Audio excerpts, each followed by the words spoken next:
Turn to somebody this morning and tell them, you can't outgive God. You can't outgive God. You may be seated this morning.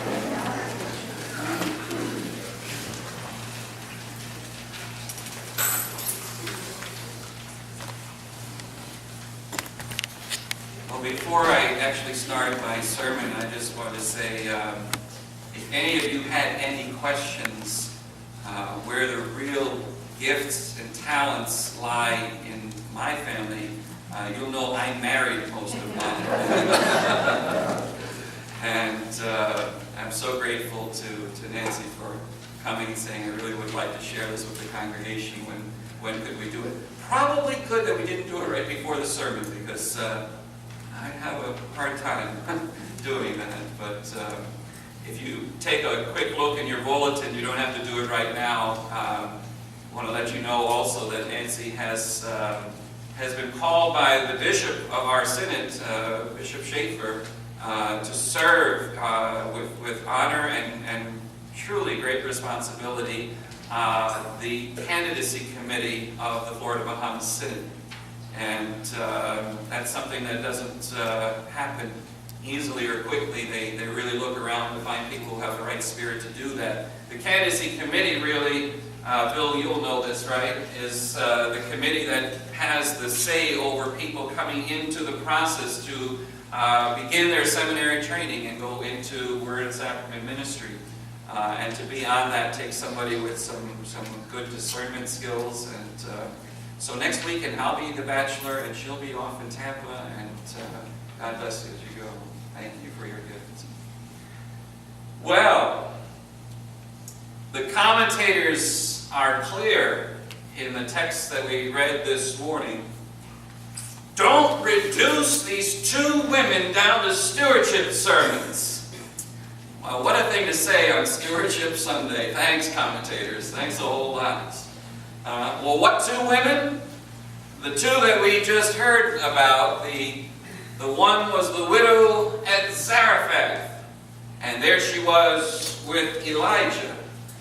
And the other, the widow at the synagogue, and there she was with Jesus. So both of them in great company, it would seem. And they both have stories to tell. Their stories for years have not been told. And their role has not been clear. In fact, anybody know their names? Nobody knows their names. Their names have not been shared with us for us to be able to say so-and-so. It's just the widow. We know a little bit more about the widow at Zarephath. I'm going to try to keep saying that correctly because it has a way of getting caught in your tongue. The widow at Zarephath, who was just outside of Sidon before her encounter with Elijah. And maybe we need to just get a little bit of the setting.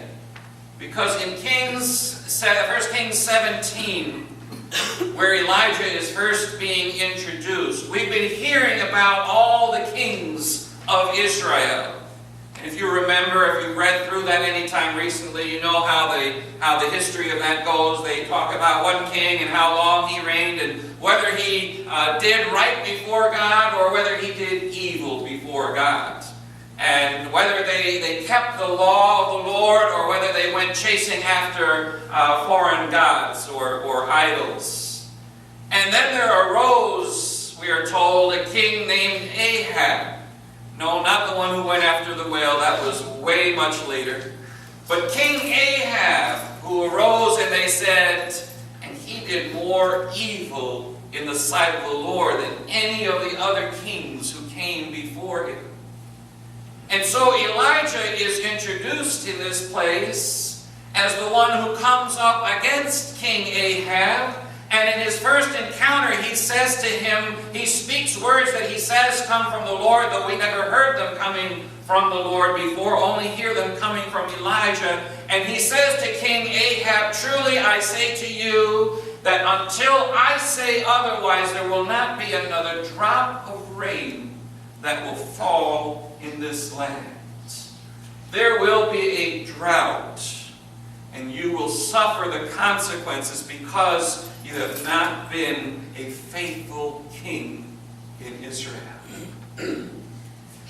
And the next few verses, and this is just before our text this morning, the next few verses talk about how God then spoke to Elijah. And it's amazing because God made really great arrangements for Elijah. He sent him off to a wadi. Now, a wadi is like a valley or a place where there's a stream that's flowing. But guess what? It's a place where there's a stream that's only flowing as long as there's been some rain coming down, right? And he says, go there to that wadi and I will take care of you. You can drink from the water in the wadi and I will appoint ravens and the ravens will bring food to you. And morning and night, it says that the ravens brought food to Elijah and he ate meat and he drank water until the water ran dry and he had no more.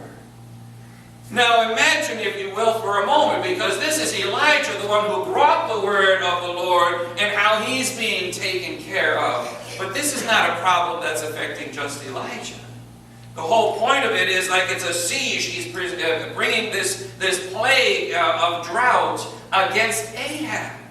And so Ahab, of course, is experiencing the same problem. And they don't know where they're going to get enough water to even water their horses and their stallions for battle or for farming or anything else that could take place. It is a very difficult time in their lives. And so what does God do? God speaks to Elijah and says, Elijah, go to Sidon. Go over to Sidon, for there I have commanded a widow to take care of you. Ah, there she is, the first time.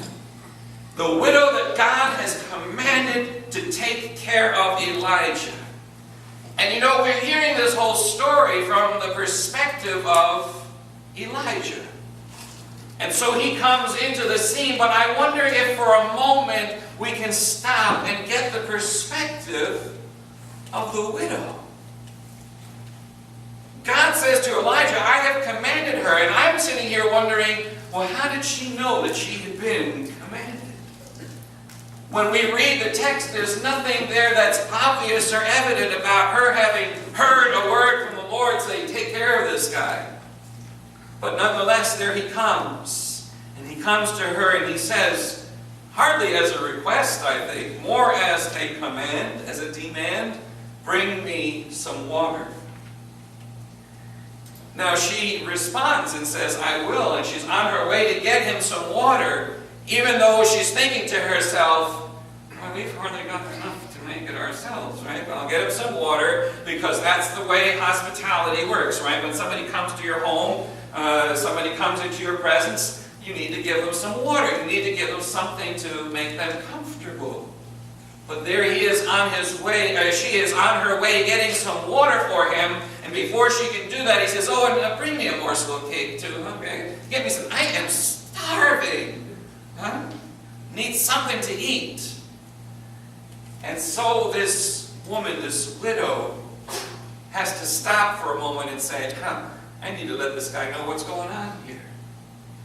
See, sometimes we think of her being a widow, being an old person, but you know what? She has a young child. The chances are that she's not that old. She might be in her 20s or early 30s with this young child that she's trying to raise, which raises the question, why is her husband not around? Why is he dead? Maybe he was engaged in the warfare that's been taking on, the fighting that's been taken on. Maybe he was a casualty of the war that's going on, of the fighting that's going on between the different forces. And so now here she is left to herself. The scriptures tell us in Deuteronomy 26 that anybody who's doing any farming should leave something for the poor and the widowed and the orphan so that they could have something to live off of. But she's not in the center of Israel. She's all the way out in Sidon, and maybe they're not doing a whole lot of that. And besides, there's a drought going on. There's not a whole lot left over for anyone. So she says to Elijah, the words that we just heard Adam reading, it says to him, listen here, I've just got a little bit of meal and a little bit of oil, and I'm going to go and make a fire. I'm gathering some sticks so that I can make a fire and make some bread so that my son and I may eat of it. And what's the next part? And die. She's at the end of her rope. She is a fighter, no question about it. She's not one who has said, this is too much, I give up. She has done all that she can do, but her resources have shrunk down to nothing. And all she has left is enough for herself and her son to have one more meal, and then we die. Boy, folks, that's pretty much the end of the line as far as she can see it. And here's Elijah coming, saying, make me something first. She still has enough presence within her to say, okay, I will make you something, and then we will eat it together. And he speaks to her, and he says to her, go and make this bread, and I'm telling you today that until this drought ends, until the rain comes, the meal will not run out, and the oil jar shall not be emptied. You see, we went from the beginning of the story to thinking that Elijah was the one who was the focus of the story, and that's usually how it's told. And we turned it around to see how the story would look like from the perspective of the widow. But now we find out that truly the real actor in this whole story is neither of them.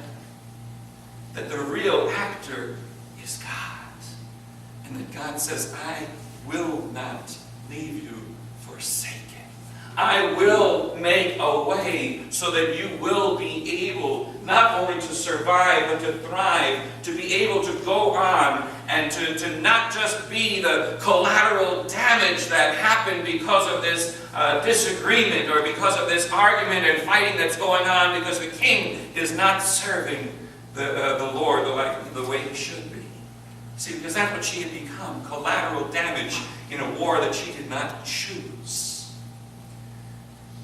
And we need to stop and think as well. What happens in our lives when life just seems to be impossible? When we just don't know how we can go on? There was a song I heard this morning that was called what? Oh, I believe. And to let that song go through our hearts, to let that message go through our spirits to say, even when things seem to be completely at the end of the line, but we have nothing left except the rope that we might just use to hang ourselves with, because there's nothing left to hold on to, God says, yes. Yes. There is still hope. There is still something that we need to take hold of in our lives. And just like this widow who came who has nothing left, when we find out that the true actor in this drama is none other than God Almighty, we find out that there is a way. And so the widow gives, Elijah receives, God provides. And so we share that story this morning, even as we look for a moment even at the widow in Jesus' day in the synagogue. You see those 2 coins, they're much larger than they would have been. They would have both fit into the palm of your hand. And how little is that when she put in the 2 coins and let that go into the treasury? It's not enough to make a difference. I mean, the 30 cents from AT&T, right? I mean, come on, really? Karen said they put a stamp on that? That was more than the check was in it. But it's sometimes the little things that make the biggest impact. And in the case of the widow in the synagogue with Jesus, the impact was that she gave all that she had. You know, that comes not to shame us because we're talking on Stewardship Sunday about, well, will we give a tithe? Will we give 10%? The church is asking us to increase by 1% of our annual income over what we gave last year, and that might bring us a little closer to tithing, or maybe it brings us to that point. Everybody's at a different place in their lives. But is that what it's about what we're giving? Maybe what Jesus saw in this woman when she put in all that she had to live on was that here was somebody who was just like himself, going to give his life. Not some portion of it, but give his life. Give of all that we have, the gifts, the talents, our time, our possessions, all those things that make up who we are. And for what? Why does she give into the treasury? Why didn't she buy that last little piece of bread or take something for herself? She puts it into the treasury because the system of that day says the synagogue is supposed to take care of the people who are in need. And so she puts in what she can to receive also from the community what she needs. And when our council met together yesterday and we talked about an article that Don had found in the online on the Lutheran that said, the little church that could. A little church, I forget the town, but I know it's in Florida, up the coast a bit. That in Sebastian, Florida, the little church that could. A church that was not even able to get a full-time pastor on board and to say, how are we going to survive? But you know what? They still wanted to keep doing the things that God had called them to give and to be part of the community and provide meals and sandwiches and other things. And all of a sudden they found that they were growing in a new way. And now they have a full-time pastor and they're moving forward. And we talked about what do we need to do in our community. I know the Holy Spirit invaded our presence here yesterday. When we started hearing people, Marie said, well, you know, I've heard about what sometimes what the principal has to deal with as a Panther Run school, right? And to say that sometimes the meals that they get there might be all that they're getting for the weekend. Or that Mike said to us, well, what about Castillo? And I said, who? Angelo Castillo, our city commissioner. How about we sit down with him and find out what are some of the needs in our community? That's what our visioning team is doing and working on. And we're saying we need to be the ones who give back in this community. We can only do it as we are strengthened by God's grace. And then as we do, we can ask ourselves the question, what are we called to? What are we called to see? What are we called to do? Who are we called to be? I believe God is speaking to us. And even through the small things that we do, we give of our whole lives back to God. And that we will see God is the one who provides in every part of our lives. I thank God to be in this community. We're on the edge of something. And we work towards seeing what God wants us to do and be. Listen, look, learn, grow. And we'll be the little church that could also. I know we will. In the name of the Father, and the Son, and the Holy Spirit.